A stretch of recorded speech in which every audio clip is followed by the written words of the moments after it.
3, a performer.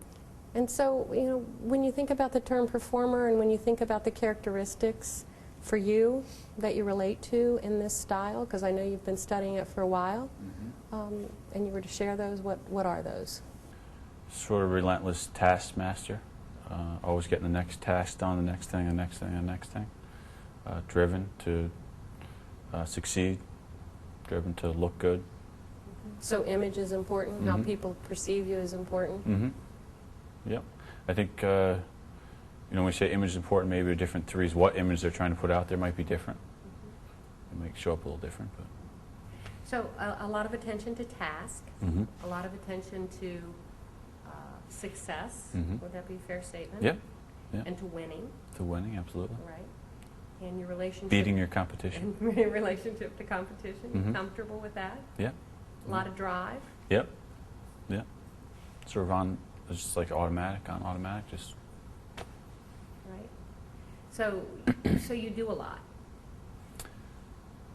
Yeah. Loaded plate all the time. Too loaded? That's a trap of it, sure. Yeah. Mm-hmm. Right. So, I mean, one of the traps I fall into is doing so many things and touching so many things that I lose track of maybe what is strategically more important, or actually prioritizing what is the most important. And then burnout. Right? That's an issue the as well. end result. Yeah. Sometimes. Yep. Right. That's a struggle. It's a struggle. Ongoing. How do you manage that? Well, where I am now is just an awareness of it, so I can kind of feel it coming on, and instead of sort of wallowing in maybe some negativity or things, I sort of can recognize that, okay, I'm a little burnt out, and maybe I need to blow out for a day or not work this weekend or plan a trip or something. But that's different for you than perhaps you've been in the past. Oh, yeah. Yeah. I think, well, I guess I've been working on the Enneagram for 5 years. So, yeah, I mean, in the beginning I would probably think about changing positions or changing jobs and get so burnt out that you think this isn't for me or something. I think when I've gotten really burnt out, I thought about doing things that I perceive as less demanding. Oh, okay. So you're pretty demanding of yourself.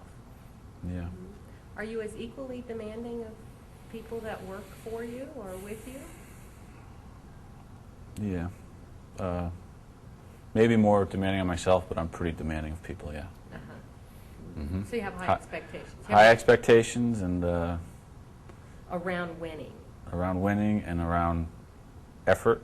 And around effort. And like a minimum, what I see as a minimum commitment level. And that may be higher than theirs at times. And sometimes I can kind of perceive that this guy's with me, or maybe, no, this person is just, they're not going to do it, and I got to, it can be kind of black and white sometimes. So they're either in there, they're fighting, they're winning, they're succeeding, or they're not. Oh, they're out. Or they're out. What's the challenges for you? I mean, besides the burnout, what other challenges do you have in the workplace? I've sort of gotten to a place where I look at, I try to prioritize things in terms of tasks, and I sort of manage things in terms of tasks, because I'm a little aware of my style. What gifts do you bring? Energy, discipline. I mean, I've developed into a good coach. I like coaching people, and I'm big on positive energy. I don't like to have negativity around me, and I try to reinforce people with the positive things as much as I can see.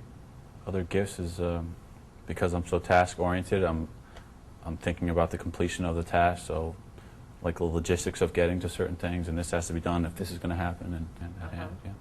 So how has the Enneagram helped you in your career? I think I've really learned to value relationships a lot more, whereas in the past I think it was a big blind spot for me. I didn't even see that side of it. So that's made the job sort of richer and more enjoyable, but I think it's made it more effective, because if you're not really connecting with people, then you're missing the whole thing, probably. So. Right. So a nice byproduct of doing the work, huh? Yeah, I would say so. Yeah. So you are, by definition in the Enneagram world, a relational type. Mm-hmm. but yet sometimes it doesn't look relational. I think to